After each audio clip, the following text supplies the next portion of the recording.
Once upon a time, in a tranquil village nestled deep within the mountains, there lived a young man named Koji. Koji was known for his intelligence and wit, but he had a problem. His mind never stopped churning with thoughts. Day and night, he overthought every situation, big or small, causing him great anxiety.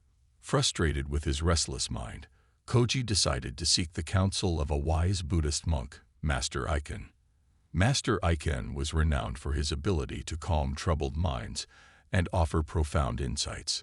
Koji traveled to the monastery, where he found Master Iin meditating under a cherry blossom tree. Kneeling before the wise monk, Koji poured out his heart.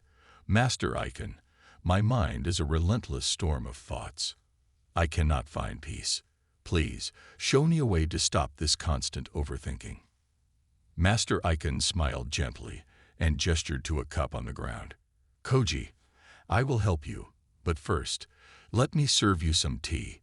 He poured tea into Koji's cup until it overflowed, spilling onto the ground.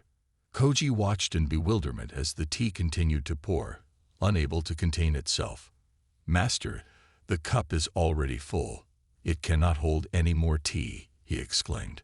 Master Iin set the teapot down and looked at Koji, saying, "Your mind, Koji, is like this cup, overflowing with thoughts because it is already too full. To find peace and stop overthinking, you must empty your mind, just as we emptied this cup." Koji realized the profound wisdom in Master Iin's simple yet powerful lesson.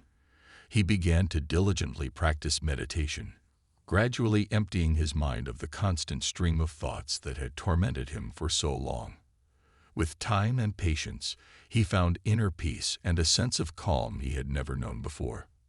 From that day forward, Koji no longer allowed his thoughts to overwhelm him. He had learned the art of mindfulness, and his restless mind had finally found stillness. The villagers, inspired by Koji's transformation, began to seek Master Iin's guidance as well. And so, the wisdom of the Zen master and the perseverance of a young man named Koji helped many in the village to stop overthinking and discover the tranquility that lay within them. The lesson from this Zen story is clear. To stop overthinking, we must empty our minds, just as we empty a full cup, and embrace the practice of mindfulness to find inner peace and serenity.